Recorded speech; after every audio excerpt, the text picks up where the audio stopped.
Okay, welcome to our second session. My name's Anthony Fallot-Bayamonte, and I'm a faculty in urban studies. And I have to admit, doing a formal introduction at this type of event isn't my particularly favorite activity. And there's not many groups or individuals I'd get up here and do this for, but today I'm actually thrilled to be able to introduce a group from New York who will be talking about the Bushwick Community Plan. The plan was created by a joint effort between local residents, community groups, elected officials, city agencies, and other stakeholders. Today we have folks with us from El Puente. El Puente was one of the community groups involved in the creation of the plan. We have three people who are involved in this one presentation. These three folks have all worked with El Puente, and they were all involved in the production of the Bushwick Community Plan. Speaking first will be Rosa Scott, who is a senior trainer and consultant with El Puente's Global Justice Institute. Rosa started as an El Puente youth member and grew to be the program director. She's organized around issues of environmental justice, wellness, human rights, education. She also co-developed El Puente's Transforming Community Building program. Speaking after Rosa will be Luis Munive, who's the co-director of El Puente's Bushwick Youth Leadership Center. Luis also worked with El Puente as a youth. He's been working with them for 12 years. He started as an intern in the Teen Summer Youth Employment Program. He's worked on projects related to food access, Students for United Education and Neighborhood Action, park beautification, and projects focusing on Latino culture. Last but not least is Ron Schiffman. Ron's a community planning practitioner, a faculty emeritus at Pratt Institute, and a longtime collaborator with El Puente. Ron also co-founded the Pratt Center for Community Development. The Pratt Center was created to empower low-income and moderate-income communities in New York. It's the nation's largest and oldest public interest architectural planning and development office. Ron's been involved with community-based activism for more than 50 years. He's received many awards, such as the Rockefeller Foundation's Jane Jacobs Medal for Lifetime Achievement. With that, I won't cut into any more of your time, and Rosa will start us off.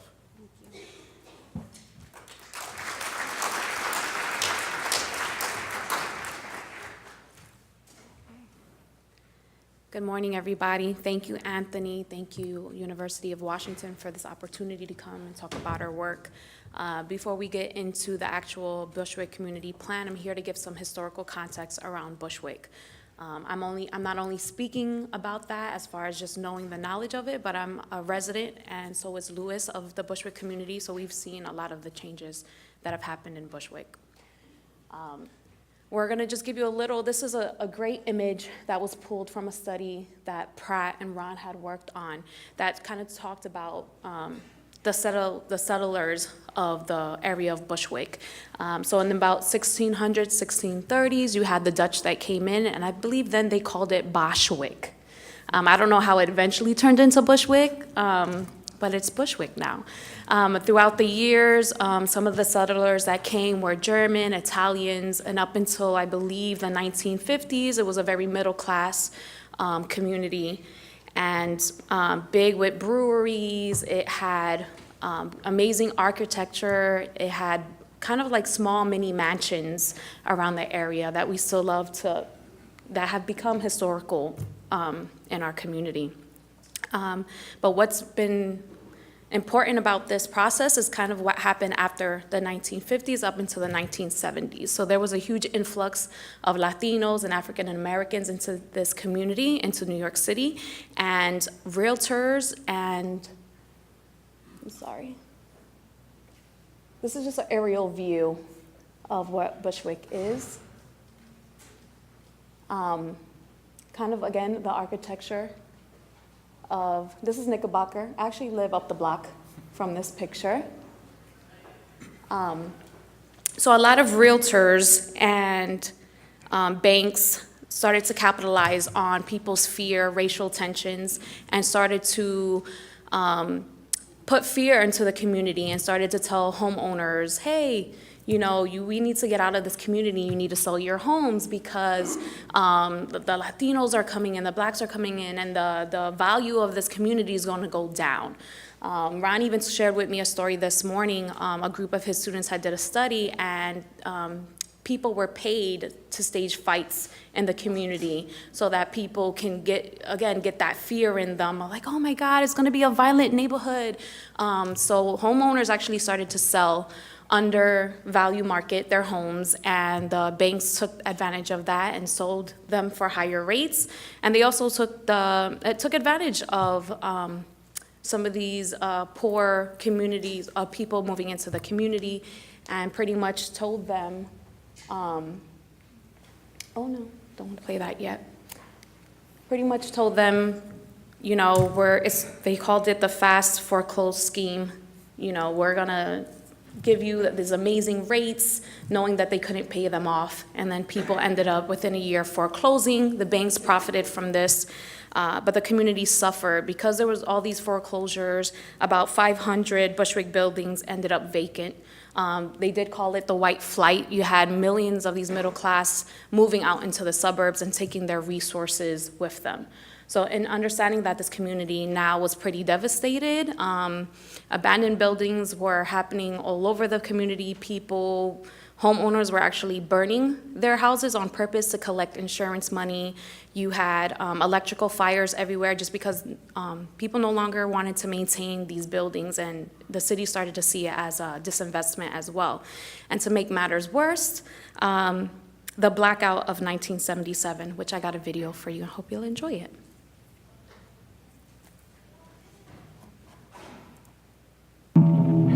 The lights start going out. The street lights along the street start going out.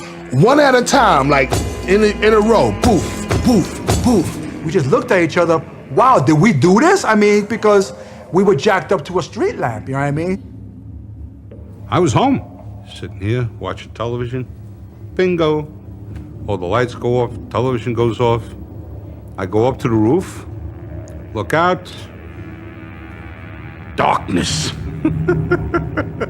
I'm 12 years old. I'm watching Bewitched on television. And boom, the lights go out.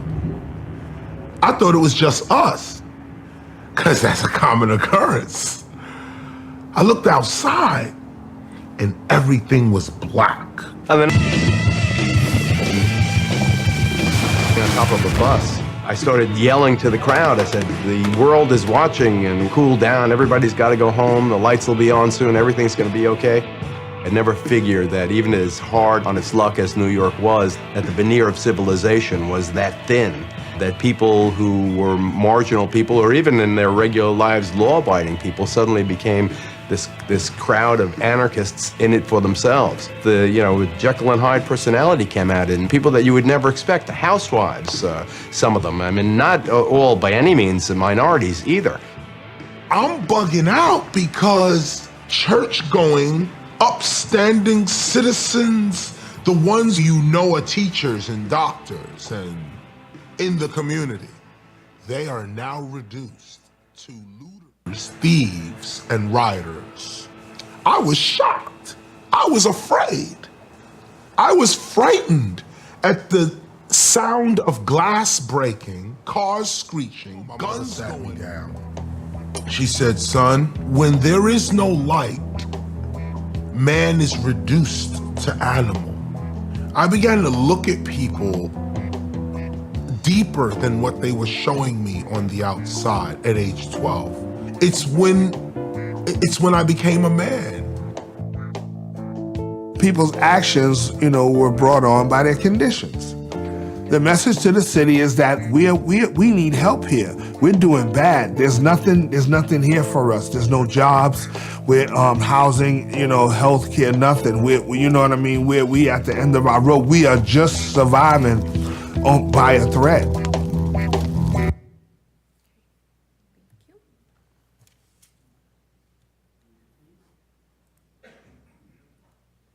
So, after the fires, we've had whole strips of the area completely burned down, completely looted. A lot of the owners didn't live in Bushwick, so by the time they came to pretty much stores completely burnt down, looted.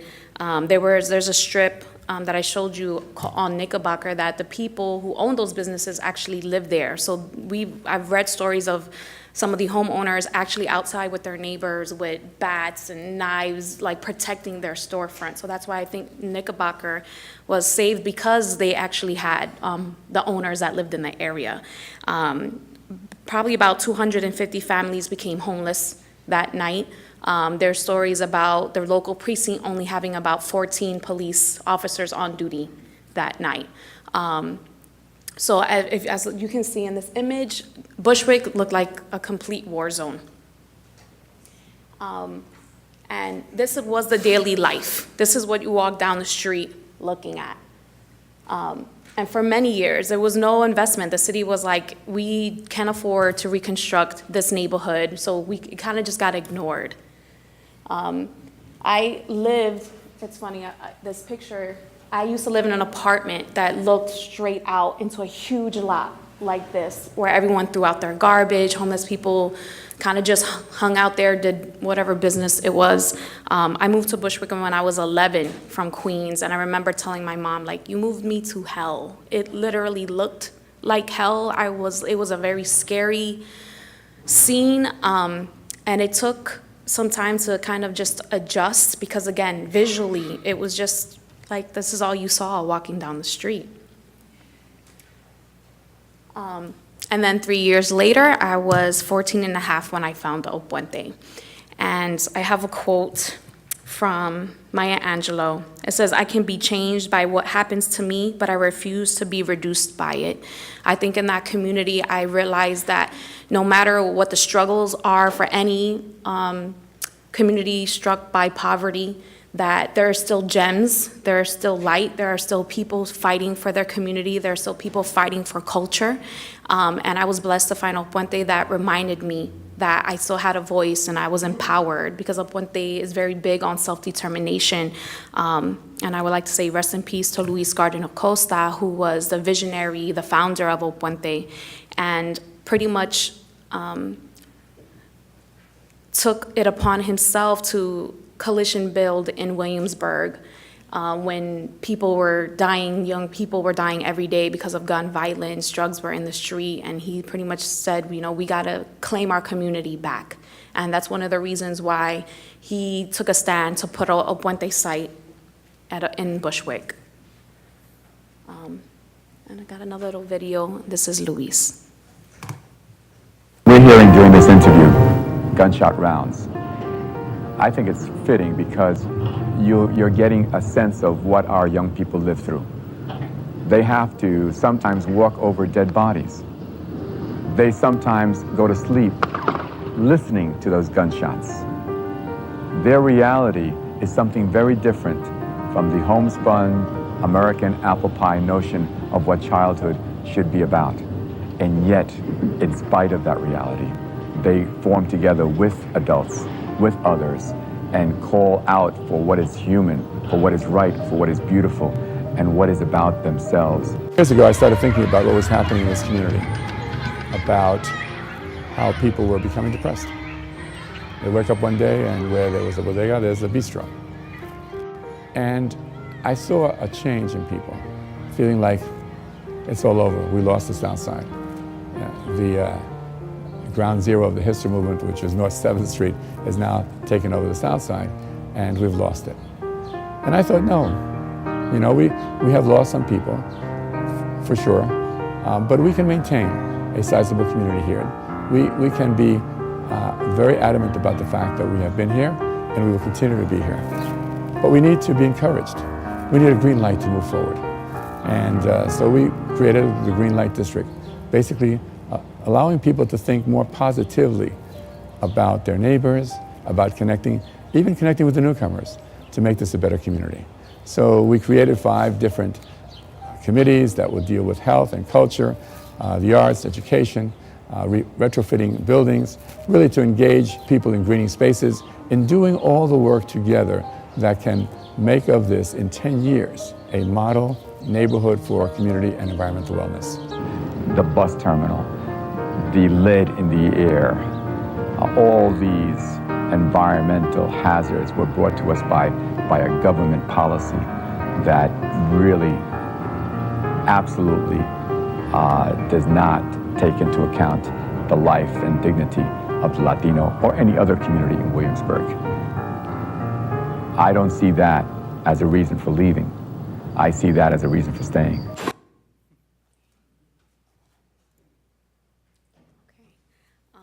I'll read to you a quote that was Luis's favorite quote, and every time we had big staff meetings, he'd remind us.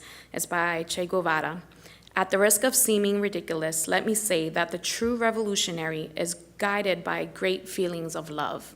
And all our work has always been, no matter what project we took on, no matter what issue we decided to stand up for, it was always asked for the sake of what? Why are we doing this work? Why are we here? Who are we empowering? Who can we get involved?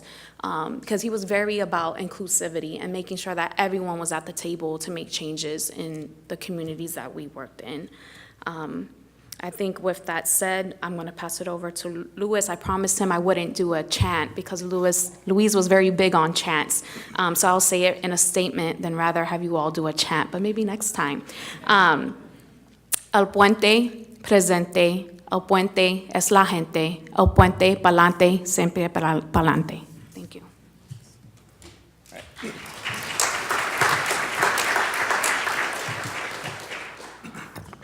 Okay, so I'm going to spend some time now talking about the Bushwick Community Plan. But before that, you know, El Puente Bushwick has been around for 26 years. I've been a resident of Bushwick for 26 years. The Bushwick, you know, Bushwick is a working class neighborhood that takes great pride in its diverse culture.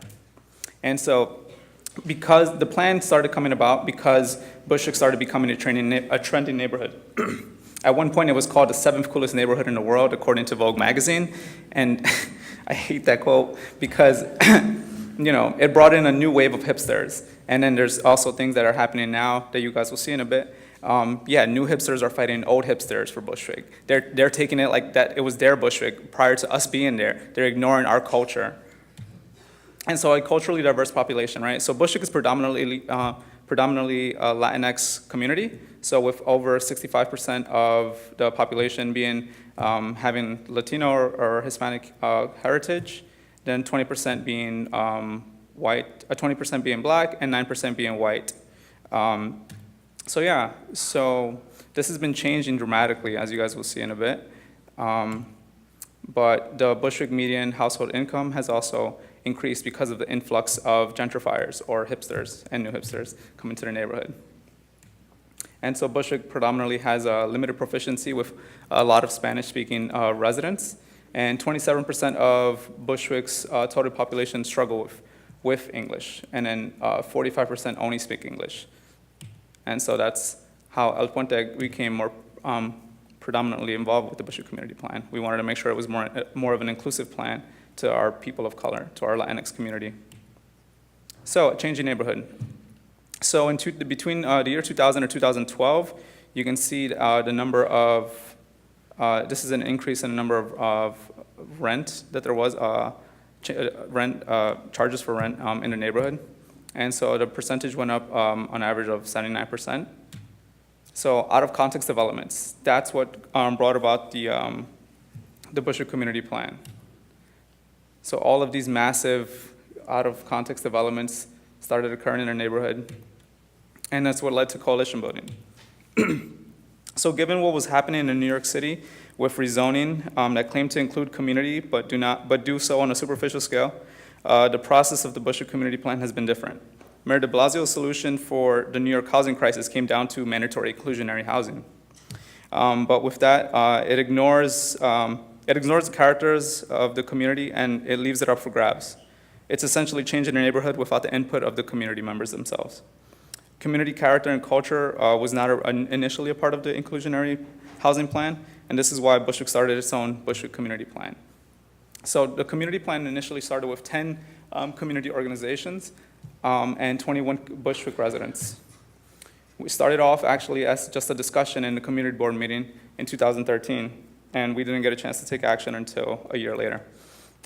We requested that City Council members Antonio Reynoso from District 34 and Rafael Espinal from District 37 for them to conduct a study of the drastic effects of all of these out-of-context developments that were happening in Bushwick.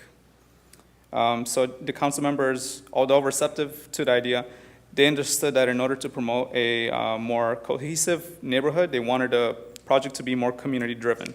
So a year later, in 2014, council members Rafael Espinal and Antonio Reynoso, they initiated the Bushwick community planning process, inviting and urging residents to create a vision for Bushwick's future.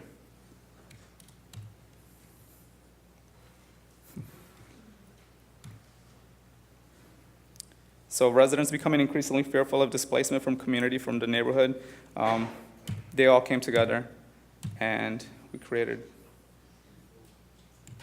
this.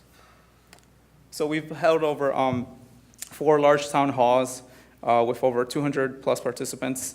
We've worked on 5 different zoning workshops in which we tried to engage the different community members of the neighborhood. We focused some workshops primarily on youth. That's what my background is focused on. And we also worked with our elderly folk and our predominantly Spanish-speaking folk.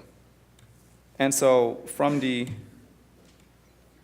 all of these workshops and town halls, we were actually able to engage a variety of community members that made the Bushwick Community Plan a more holistic and comprehensive plan. And so the overview of the plan and the way it worked. So essentially the plan was driven by a steering committee that later broke down into subcommittees. Within these subcommittees, they worked with the community members and community organizations and city agencies to draft reports and recommendations that they would later submit to the city in the larger Bushwick Community Plan report. And although during the beginning of the process, city agencies were together with us in this effort. Since 2018, a year ago, city agencies actually pulled out of this Bushwick community planning process. And so two things that El Puente primarily focused on was open spaces, and that's primarily because at El Puente, we love our parks. So we use the limited open spaces that we have, and you guys will see a little map of that soon, but we utilize them to the best of our ability with hosting events primarily catered towards youth and their families. We try to make sure that we engage families all throughout the community. And we keep the open spaces in the community positive and safe for the Bushwick residents. So we've actually had the opportunity to actually work with our local parks department to install some temporary art installations that were done by the youth. And so, which parks do you prefer? So as you guys can see in the little map, Bushwick is very limited on open and green space. The biggest green space that we actually have in Bushwick is the cemetery. It's kind of, yeah, it's kind of sad. And so what we've been trying to do while in the steering committee, we worked on 4 main principles, and that was to preserve existing open spaces, urge city officials to push for capital projects and renovations. We worked on trying to create a more robust programming throughout the parks and creating more events that community members can be a part of. And then we focused on maintenance and operations. And the second subcommittee that El Puente was part of is community health and resources. So this is our neighborhood resource map that we actually got to create. El Puente had the opportunity, with the support of the Bushwick Star, to spearhead this initiative of a cultural community assessment. What started off as 3 basic questions developed into the El Puente Bushwick WEPA project. So our primary focus, our initial focus was, what do we miss in Bushwick? What do we need in Bushwick? And what do we love in Bushwick? And so that led to the development of this community cultural neighborhood art survey, in which we actually conducted over a span of 3 months, and we reached over 550 community members. So from these members that were surveyed, it included residents, artists, service providers, cultural workers, parents, students, teachers, and political representatives that lived in the neighborhood. So we've engaged the community on focus group discussions, interviews, and tabling at local events at schools. So some of our findings were arts and culture in Bushwick is more in service towards visitors than to its own residents, and that was very hard to find, or very sad to find, just because Bushwick has a rich arts, it's always had a rich arts culture since I remember, but since 2005, with the influx of new incoming residents in Bushwick, they ended up taking it as their own. Block parties and community events are the primary cultural lifeline of Bushwick and the community. Residents and visitors depend heavily upon word of mouth, and that's because of our predominantly Spanish-speaking folk who have issues with accessing computers and internet. And then Bushwick is unique in that it does not have a clear distinction between formal and informal cultural spaces. Bushwick is pretty interesting because you can actually see that within these communal resources, a lot of the artistic events that took place actually happened at like bars and coffee shops, and none of those things existed 10 years ago. And it's kind of sad to find out that we're not able to utilize their spaces as we'd like to.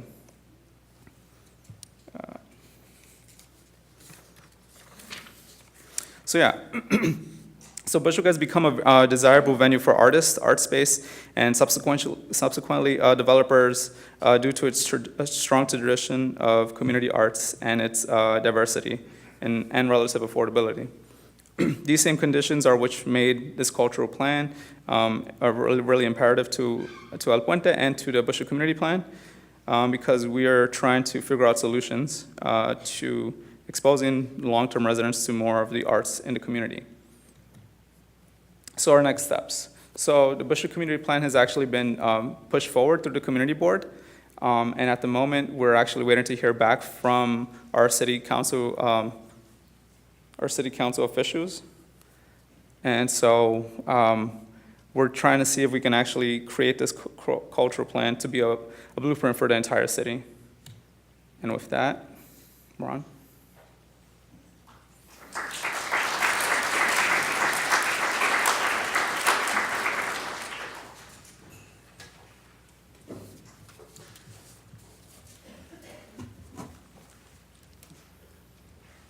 Thank you, Louis.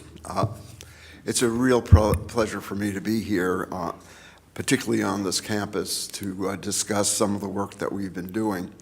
I want to spend a moment, because we are at the University of Washington in Tacoma, to really talk about what in the introduction when Anthony gave about the Pratt Center and what we do, because there is a shared set of values that we have with you.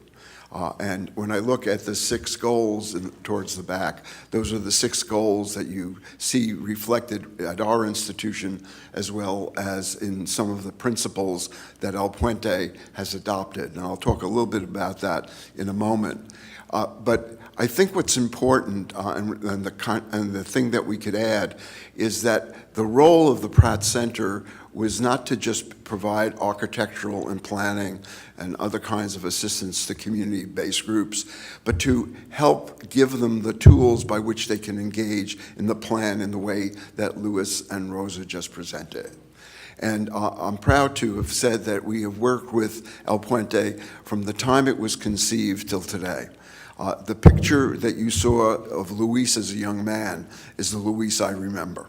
And I have to really talk a little bit about Luis Gardner Costa, his wife, Francis Lucerno, and Gino Maldonado, the 3 people who founded that organization. They were very unique individuals. But I must say something, that every community has unique individuals. But these folks stepped forward, and they built El Puente in such a way that it really reflects the culture and the identity of communities. One of the problems that we're now seeing in cities is that people have lost respect for people, and that planning is more for economic issues and not for people. Economics should serve people. Planning should serve people, and that's the kind of planning we really need to undertake. The Pratt Center got started in the 1960s, and we were a product of the convergence of a number of movements. The civil rights movement, the right for racial justice in the United States, the human rights issues that were a corollary to that fight for civil rights, the anti-war movement, which basically was concerned with our incursions in Vietnam, the call by a young president to abolish poverty. Let me repeat that, to abolish poverty, not to mitigate it, not to accept it, but to abolish it. And today, unfortunately, we have a president that doesn't want to fight poverty, but wants to fight poor people.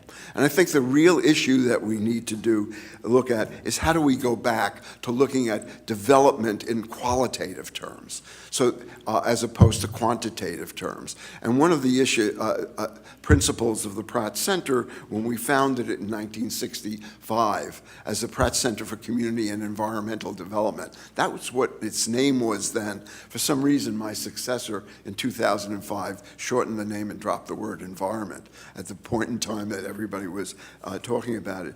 But it was basically a principle of dealing with equity in planning, providing the resources for people to be able to make decisions about their own lives. And it's not only a matter of just providing information, but it's providing the ability of people to make informed decisions based on alternatives, and many of those alternatives that they develop themselves. And so that was part and parcel of what the Pratt Center started to do. We provided technical assistance, but we provided a participant form of education. And it was a two-way form of education. We learned as much, if not more, from the communities with which we worked than they did from us. But we both changed during the process of that participatory methodology. And what we found out of that is we became better educators for our own graduate students at the school. And that we became better technicians because we were directly engaged with the community. We're all great researchers and data collectors, but data means nothing and information means nothing unless you understand that information. And you can't understand it unless you share the values and share the knowledge of the people on the local level. They're the ones who help you interpret that data, and you help them interpret that data. So, you know, it brings you to a point of knowledge. And knowledge is the foundation for the development of change. It's not just having information when you don't really understand it, and understanding is the key to that agenda. And so planning from our perspective should be an ongoing process. It should be one where people have the capacity to continue planning. And what you see behind you are a number of plans that we were involved in. What you see, that cryptic number 197A, which is the charter of the city of New York, but that was fought for by community groups to allow them to initiate plans in their own communities. It's not a very powerful tool. In that once you have a plan, it doesn't necessarily mean it's approved by the city, but if you have a strong community, you can fight around that. And so we work with both the Williamsburg community and the Greenpoint community, not only in the development of the 197A plans, but earlier on. We worked with El Puente to find their first building. We helped redesign that church so it was not only an office space, but it became part of the public realm. It became a community place. It was a place that artists could be pulled together. A group called Cadre, I forgot what Cadre stands for, but it was a group of artists in residence that were working with local youth in the community. The murals became part of the education process in that neighborhood, demonstrating that the villainy of drugs and things of that nature, but it also provided for an expression of young people coming together. And so one of the issues, and if you look at all three of these, Then there are other groups. There was a slide of one or two back, I don't know if I can get to them, where all the organizations that were involved in the planning process, I'll get to it in a second. And if you look at them, whether it's Reynoso, the council member, or Make the Road, which is a group that works with new immigrants, or whether it's Churches United for Fair and Affordable Housing, the Evergreen Exchange, Community Board 4 and 3, and Community Boards 3, El Puente, we worked with them all. And those were the groups that we helped build their capacity to plan. Some of our graduate students today work for CUF, the first manager of the Greenlight District, a vision that Luis had, and I'll talk about that in a minute, was a graduate student who worked on the plan for the Greenlight District. And Luis came to us, I guess, I forget what year, it was about 10 years ago, and said, I have an idea. I want to create the greenest, the most healthy neighborhood in the city. And I want to do it in a way that respects the people who live here, that doesn't lead to the displacement of people, of jobs, of culture, of memory. All of those are what are being displaced through unfettered forms of gentrification. How do we really begin to take a look at this community in such a way that we build that healthy community? And he basically had some ideas. And his community at that time was being pressured. The growth of the Orthodox Jewish community to the south, which because of their birth control or lack of birth control, double in population every 8 years, was moving from the south, putting pressure on the Latino community. On the north, the hipsters were moving in, followed by the millennials, and they were putting pressure on that community. And almost like a tube of toothpaste, the Latino community was being moved from Bushwick to Greenpoint, from Williamsburg to Bushwick, to Greenpoint to Bushwick, and along the transit lines. And he said, how do we protect people from that displacement? How do we protect our culture from being destroyed? And he envisioned this idea of a Greenlight District, including the development of a green line. And that green line was a way of evaluating on a step-by-step basis their progress.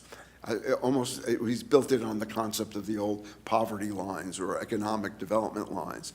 And so we worked side by side with Luis and a series of committees that he developed to really take the principles of El Puente, principles of inclusion, principles of cultural identity, principles of diversity. And we took all dozen of those principles and we translated those principles into development goals. And with Luis and the community, we then developed a number of interventions that I think numbered about 6, and they narrowed them down to the 5 that Rosa and Luis mentioned. And those were really building on those issues. We then worked with Make the Road in Bushwick a number of years ago on a plan called Keep Bushwick Bushwick. And I chose not to show the slides today because I didn't want to take away from what they were doing.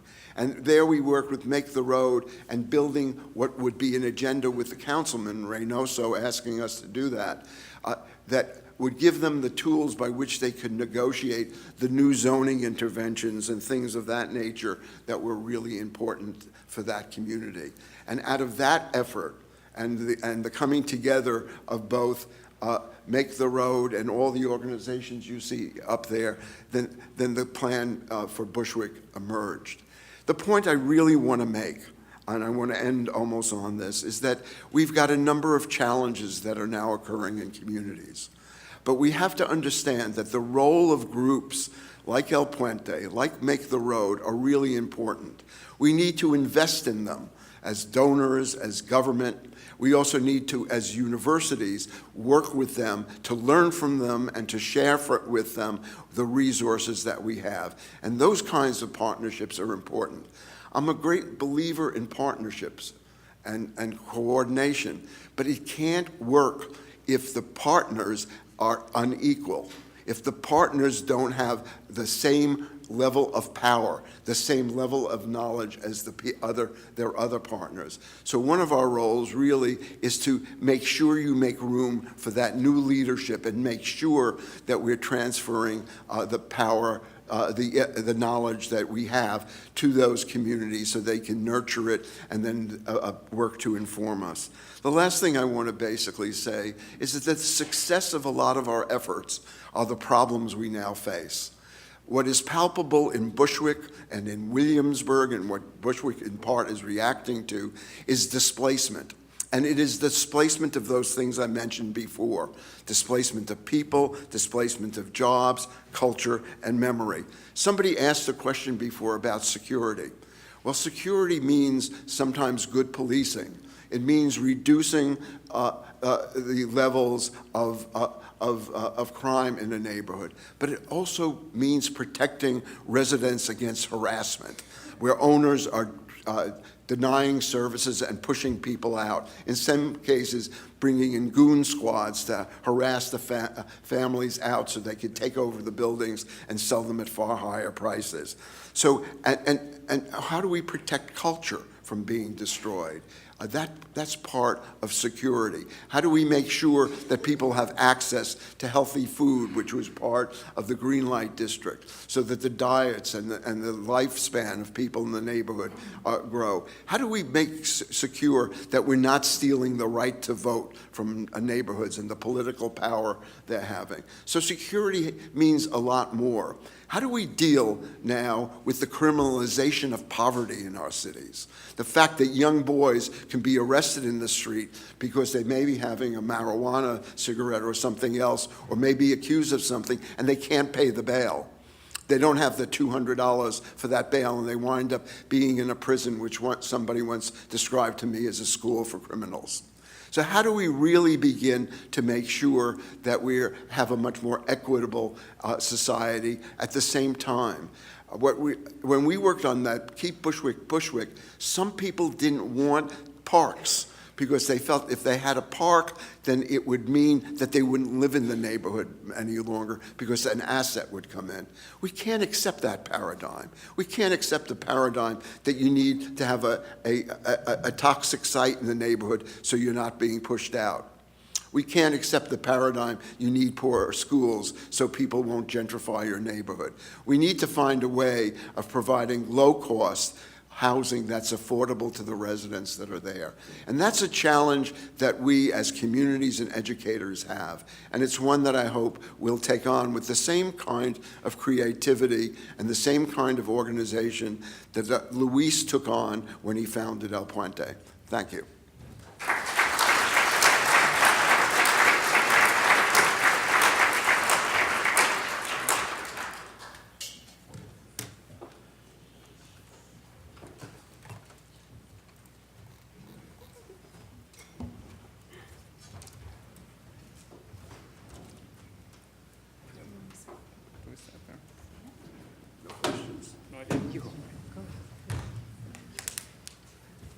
Hi, everyone. I am going to ask the first question. Okay, so, oh my God, everything that I heard just now kind of chimed with some of the work that we're doing in Bristol around the community planning. And one of the things I wasn't clear about was how did you get funding? How did you get support from the city? Because one of the things that we have in the UK is something called Community Infrastructure Levy, which means that any developer who builds anything over kind of 10 units of housing, they have to pay the city a proportion of money. 85% of that funding goes to the city coffers to kind of develop affordable housing, et cetera, to invest in initiatives. But 15% can be spent in the local area where the, not displacement per se, but where the development is happening.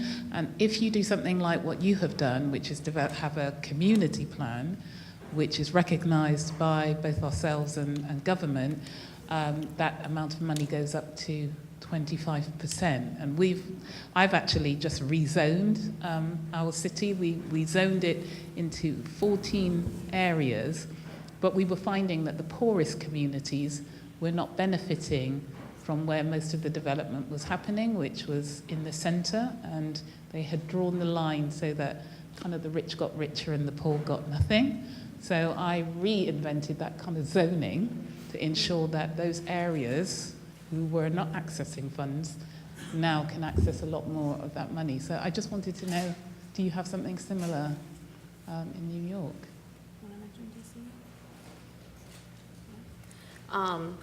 There are some government grants that come out to be able to do this work. It's a very competitive process. It's not something that's just easily handed out. I think with us working with Bushwick Star, really gave us kind of like I don't know how to say it,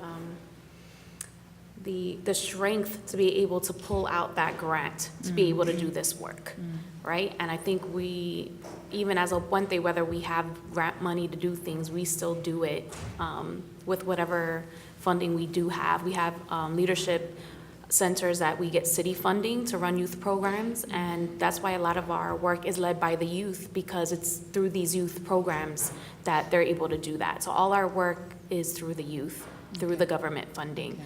I can also, I think I can get, maybe not, no. As far as, I would love for some of those rezoning things that you brought up to happen in New York. That's one of the things we are fighting. One of the representatives from the city actually that pulled out stated that they're about preserving the architecture but not the people, Yeah. right? Okay. Yeah. Goodness gracious. It's a few slides back here. So, see, so Yeah. these buildings, this one in particular, Yes. we have 6 family homes. They're rent stabilized. I mean, I live in a 6-family home. I pay only, my rent goes up only a small percentage every month. So I'm able to pay rent, work, take care of my family. A lot of people, they're getting pushed out of this. How developers now realize that you can add an additional floor to the 6-family homes and it no longer becomes rent stabilized. So people are getting pushed out because of this. There's no zoning process that allows them to have to pay back to the community. You have, what else did I want to mention about the rezoning process? Well, so through the mayor's initiative of mandatory inclusionary housing, it caps, so if any rezoning is done in the area, it caps the affordable housing units that they're mandated to develop at a 25%. And so because of that, we've actually been trying to push for that number to increase. But then when we've had conversations with city officials, when they've tried to increase the number on a sliding scale, the average median income goes up. And so it's still not affordable for the people who actually live in Bushwick. So that's one of the biggest struggles that we've actually been facing over the last. Yeah. So just again, we've done let me go something back to your similar. question. Sorry, we've done something similar where the mayor has said to developers, if you want to build housing in our area and you want to get through the process as painlessly as possible and quickly, you have to deliver a minimum of 30% affordable housing. But the developers will always find a way in which they calculate they're not going to make any money, it's not going to be worthy. But then you can't build on our, if you want to build on our land, you have to deliver. But a great presentation, by the way. Just to go back to the funding issue, the Pratt Center is primarily funded by grants from about a half a dozen private foundations. We did get money from a former city council member for a great number of years that enabled us to respond to requests by community groups to provide them with planning and development assistance. And so that was the money we used to work with Luis on the Greenlight District and El Puente. That study, and I'll send you a copy of it, I don't have it with me, led to El Puente, I believe, getting a $5 million 10-year grant or a 7-year grant. My numbers may be slightly off. My memory is, at my age, is beginning to erode. At any rate, and they then funded the Greenlight District to be able to move ahead and operate over a number of years.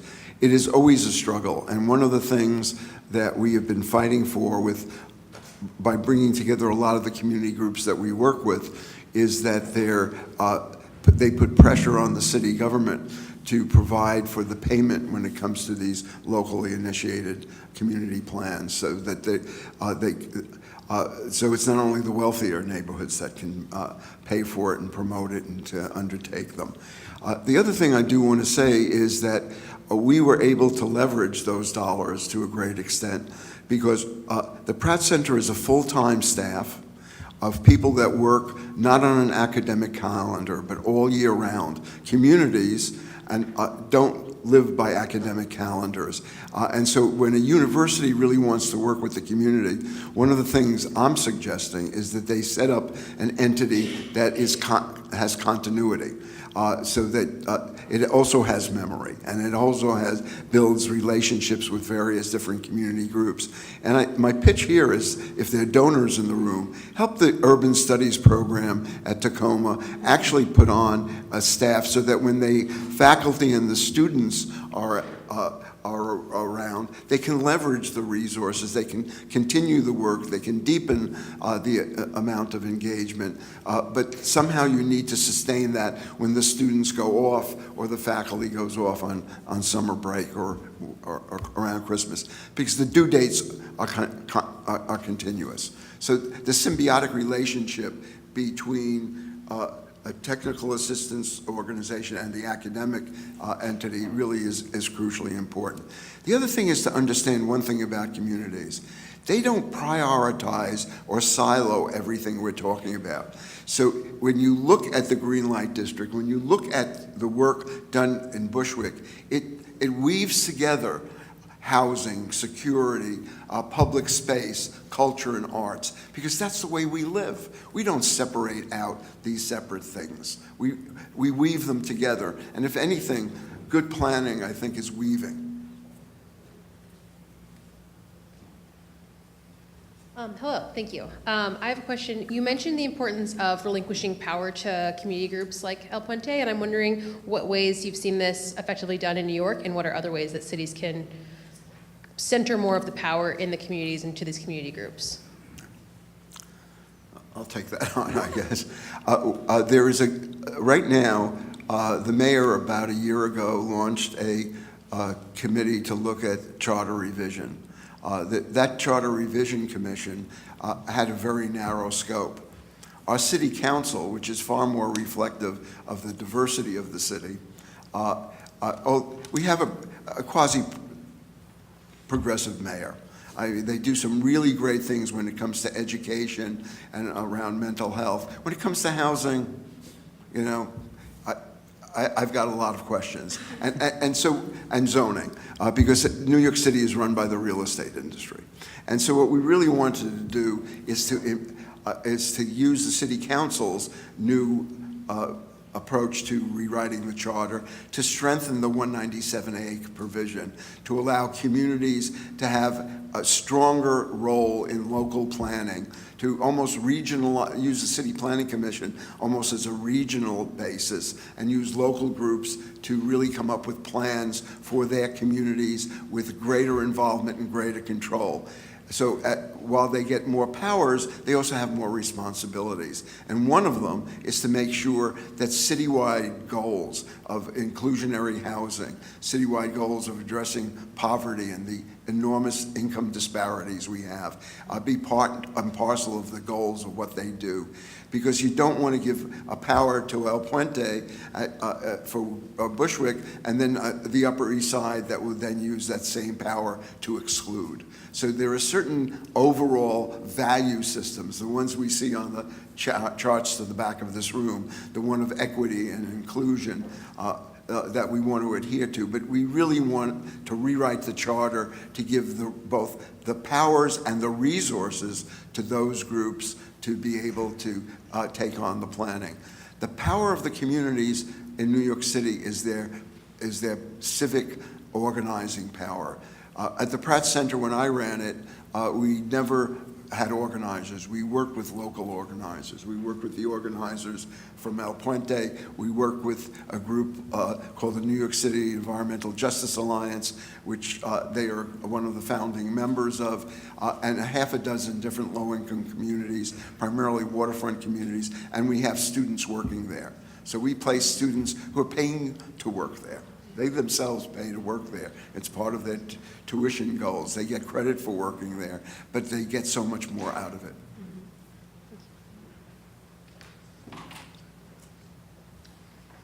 Hi, thank you. Back in 2017, I was part of a group of students led by Mark and Anthony who got to visit Pratt and El Puente. And one of the biggest questions we had continuing on was about the providing more and more services to make your city cool without displacing your students. I don't think we can address that today. So I'll focus it on what's the importance of public art in your community and how's that changing your community? Public art. Being a member at El Puente, one of the big things was how do you talk about social justice, and realizing that the arts is so important of that. It's a way to express yourself. So our big thing has always been social justice through arts, arts for social change. So it's really big on being able to provide spaces for young people, the whole community, to be able to talk about issues that are important to them through the art. So whether that is through our performances or community festivals or engagement, art is huge, a part of that. It's part of our DNA to be able to keep that. It's part of our culture, right? Through dance, through music, through song, through spoken word. I was always if, you know, everyone has different ways to express themselves. So for me, like, it would be through dance. Our young people have easier ways to express themselves when they have a creative way to do that. And it's kind of also letting them know that you can have different ways to express yourself, even when you're angry, right? Or when you're frustrated with the things that they're facing every day. So I don't know if anyone else wants to touch. If you, a couple of years ago, we had in New York City, and I know it then went across the world, was the People's Climate March. It was organized in part initiated in part by the New York City Environmental Justice Alliance. The group from Sunset Park, Uprose, led that march. Mm-hmm. And if you look at it, it was the artwork that added power to the message they were sending. They had this whole, and it was the youth groups that did it, of the sunflowers that gave color and power to that march. And a lot of that was for months working between the environmental justice movement, the community-based organizations, and the art community, and really developing a way of sending a message around the world. And it was one of the largest marches in recent memory, and it had repercussions that continue till today. So art is a very formidable power. And the other is that it helps create place, and places where people meet and interact and talk to each other, Yeah, and learn like from this. each other. Our big mother, what do we call her? Mother Tierra? Yeah, that was from the, She's huge. She's in our main space now. She touches the floor to the ceiling. So. if you go into the church, it just, you know, it sends love at the same time that it's sending, we have a fight on our hands. And that was in part what Luis was all about.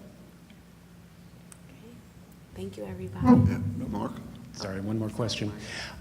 So thank you for the excellent presentation and all the information. So picking up on this theme of displacement, it seems to be the real challenge, right? And I remember having conversations with Luis Garden-Acosta when I visited El Puente a couple years ago, and he commented on how that, you know, the challenges of the 70s and the 80s to gain investment, right, and to kind of push back on some of the struggles that were happening at the time, were in some ways less challenging than this moment that you're in now, which is resisting these forces of displacement. And so I'm wondering, in the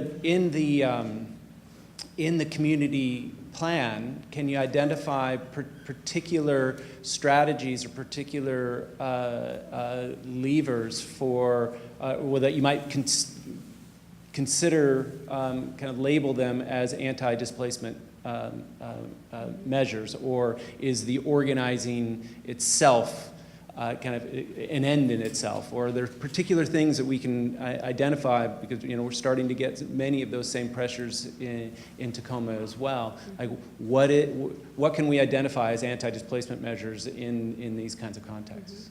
I'll give one example, and then I'll let Louis speak on that, is not allowing people to build over the six family home apartment buildings, right? Because we want to keep it rent stabilized. So let's say that building I showed you that had kind of like that, they created that fourth floor. I could be right next to them in my building that has 6 family homes, and I'm paying $1,100, where someone who lives right next door to me is paying $2,500. And that's happening all over Bushwick. They're, again, either knocking buildings down and creating these crazy condos that no one can afford to live in. Well, none of us, anyway, the residents that have lived there. But that's one of the strategies that we're fighting for, to keep it where these buildings can be rent stabilized for the people to stay in the community. So that's one strategy. Yeah, and then one of the biggest wins that I can recall from doing the Bushwick community plan, or being a part of it, is galvanizing the community to fight for something, to fight for what's theirs. We actually had the chance to work with Antonio Reynoso and Rafael Espinal for them to introduce some bills to protect tenant rights, and so these actually ended up becoming passed into law a few months back. And then it's like one was declared for enhanced tenant protection, and so that's to make sure to prevent like any extreme harassment from any landlords that were occurring a lot in Bushwick.